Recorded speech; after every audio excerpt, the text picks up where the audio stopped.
Hey, sixth graders, welcome back to history class. We are going to be finishing up our study on the Old Kingdom, and we're on page 33 in your SAM, your student activity manual, and we're on page 65 in your book. Please remember, we are using these pages, the pyramid pages, in the SAM book to help us along with note-taking. Now, if there are more notes that you want to take and you can't obviously fit them all on the pyramid, that's fine. You can do that. I'm not going to tell you can't take extra notes, but pages 33, 37, and 39 are all note-taking pages. Now, we finished yesterday talking about Jean-Francois Champollion, who was the man who translated much of the Rosetta Stone so that we could unlock the meaning of Egyptian hieroglyphics.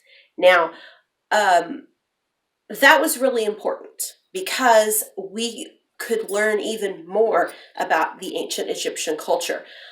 As with all ancient cultures, a lot of what we know about them comes from the artifacts they leave behind. The Egyptians were very careful to preserve everything so that they could take it with them in the afterlife, which is one of the reasons we have so much. The other reason is because Egypt has a hot, dry climate. If you think about it, if you were to leave a piece of paper outside and it were to rain, that paper would disintegrate much faster than it would if it was just sunny.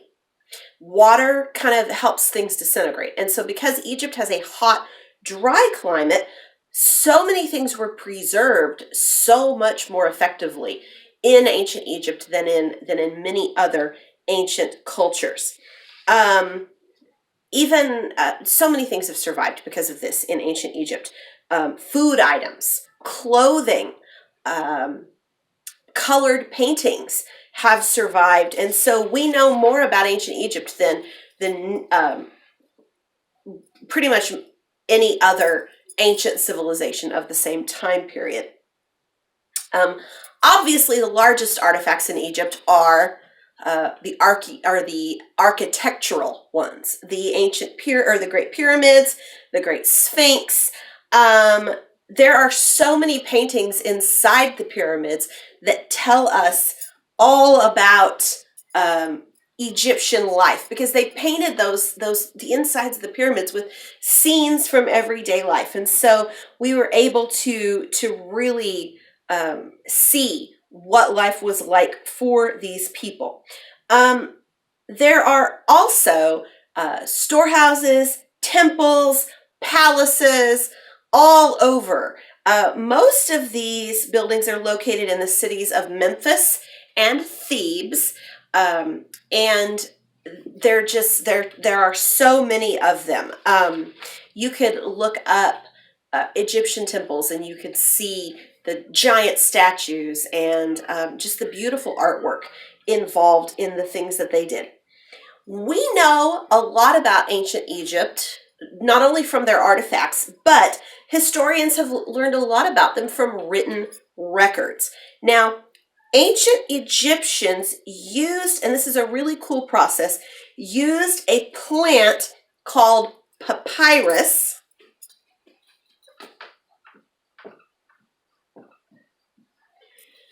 And they used papyrus to make paper.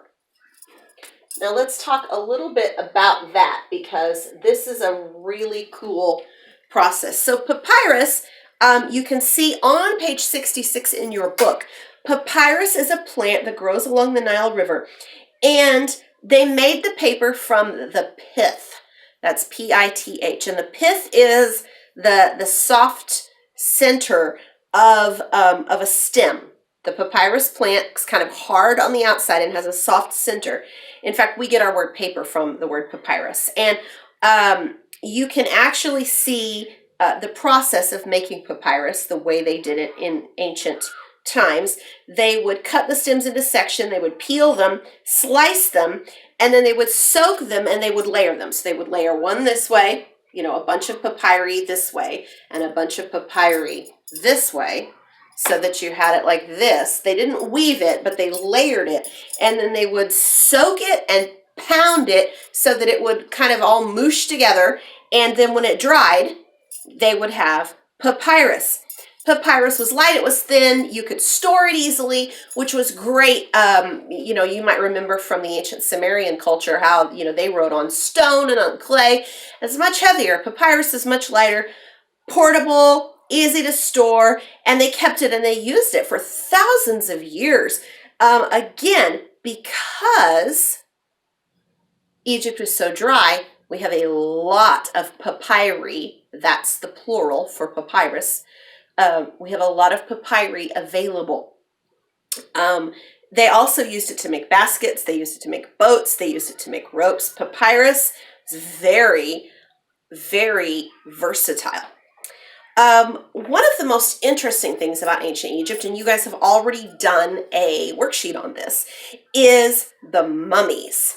Egyptian mummies are absolutely fascinating, and this was a way that they preserved the body. So that's our last blank on page 8, but we're going to talk a little bit more about the mummies anyway. Is it mummy or mummies? Mummy. One mummy. Okay, so a mummy is a dead body that's been preserved. There are mummies in many, many cultures, and when you can study mummies, you're able to see what the people of ancient Egypt actually looked like. Egyptians, because they believed that you would use this same body in the afterlife, they were very careful to preserve it.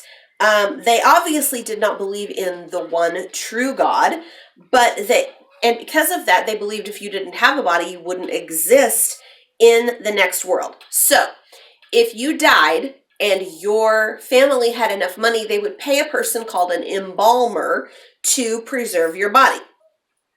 Now, one of the interesting things is that the embalmer would dress in costume. They would dress like the god Anubis, who had the head of a jackal, and they would, on page 67, it describes it. They would clean out the skull. They would clean out your abdominal cavity, and they would dry out your liver, your stomach, your lungs, and your intestines. So they would take out your liver, your intestines, your stomach, your lungs, and they would dry those things out and put them in containers called canopic jars. And then they would pack the inside of your body cavity with different kinds of spices, and the body would soak for a long time. It took a long time to embalm, 70 days. They soaked it in something called natron, and then they would remove it from the natron and wash the body and then wrap it in strips of linen. You can actually see on page 67 some canopic jars, and you can see an Egyptian mummy.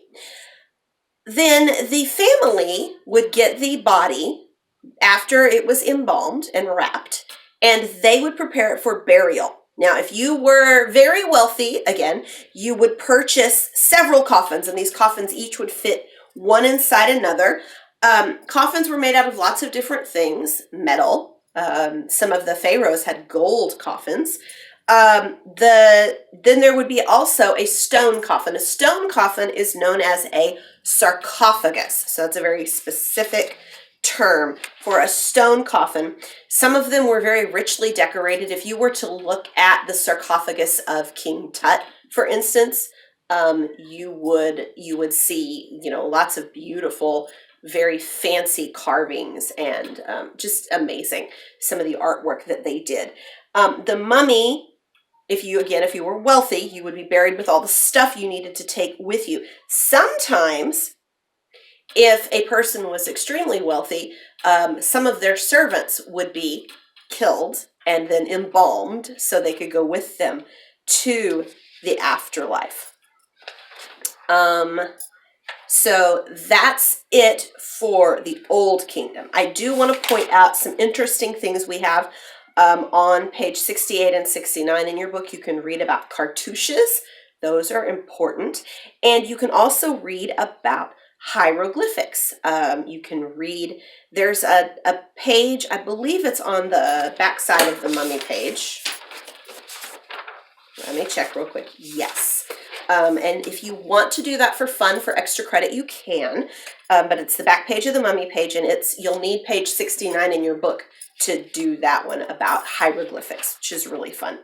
Let's talk about the Middle Kingdom now. There's not a lot here. If you were to Google and go on Wikipedia and look up the Middle Kingdom, you would see lots and lots of names of pharaohs, but not a lot about them. The Middle Kingdom, the dates for the Middle Kingdom are circa, and you remember that circa is a Latin word that means around, related to our word circle. Actually, it might be Greek now. I'd have to go back and look it up. But it's related to our word circle. It just means around. So if you see a date and it has the letters CA next to it, that means circa or around. We don't know the exact dates, but somewhere around there. Close enough. The Middle Kingdom was circa 2040 to 1783 BC. So around 300 and close to 400, 350 years-ish, if my math is right. Now, the Old Kingdom lasted for a long time, 500 years. The later pharaohs, though, were weak, and their reigns were very disorderly. There was lots of war, and there was 100 years worth of fighting. So between the Old Kingdom and the Middle Kingdom, and between the Middle Kingdom and the New Kingdom, they had what they called intermediate periods, where there weren't really any strong rulers. Then there was a new dynasty that rose to take power, and Egypt was united once again. And this is the beginning of the Middle Period, or the Middle Kingdom. Now, the ancient Egyptians didn't call themselves Old Kingdom, Middle Kingdom, New Kingdom. That's a name that historians gave them later. The Middle Kingdom was peaceful and it was stable. There was a lot of care for the people. Now, so for number 1 on page 37, you're going to write peace and you're going to write stability. There wasn't a lot crazy that happened during this time period.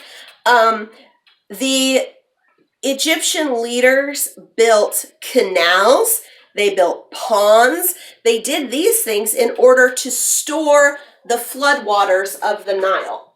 Because remember, the Nile flooded every year, and it was very predictable, and the Egyptians could count on it, and they knew it was going to happen, and so they built the canals and they built the ponds to store the water to use during the dry season. During this time period, Egypt also restored trade with its neighbors. They built forts all along the Nile River. Now, you will remember that the Nile River has the cataracts. These forts were built between the first and the second cataract. And what that did was it helped control the trade routes. It was during the Middle Kingdom that the biblical account of Joseph took place, during the Middle Kingdom. Lots of things were constructed during the Middle Kingdom. Beautiful buildings, pyramids, palaces. They decorated things with paintings and sculptures, much like they did with the Old Kingdom, but their pyramids were much smaller, they were less grand, and they weren't as careful. One of the main differences is that the Middle Kingdom pyramids were not built out of stone. They were built out of mud bricks. And because of that, they did not survive as well as the pyramids of the Old Kingdom, the Great Pyramid at Giza, for instance. You can look on page 70 and you can see a picture of the Black Pyramid, which was built during the Middle Kingdom, and you can see how it's worn down. The reason is, again, because mud bricks were less durable than stone, and so not a lot of them survived. And that is all we're going to say for the Middle Kingdom. So the next video, we will start talking about the New Kingdom. So we'll have a video about the New Kingdom, and then we will have a video about culture in ancient Egypt, and then we will finish up with the Kingdom of Kush. So at least 3 more videos before the end of this chapter, and I look forward to seeing you again soon.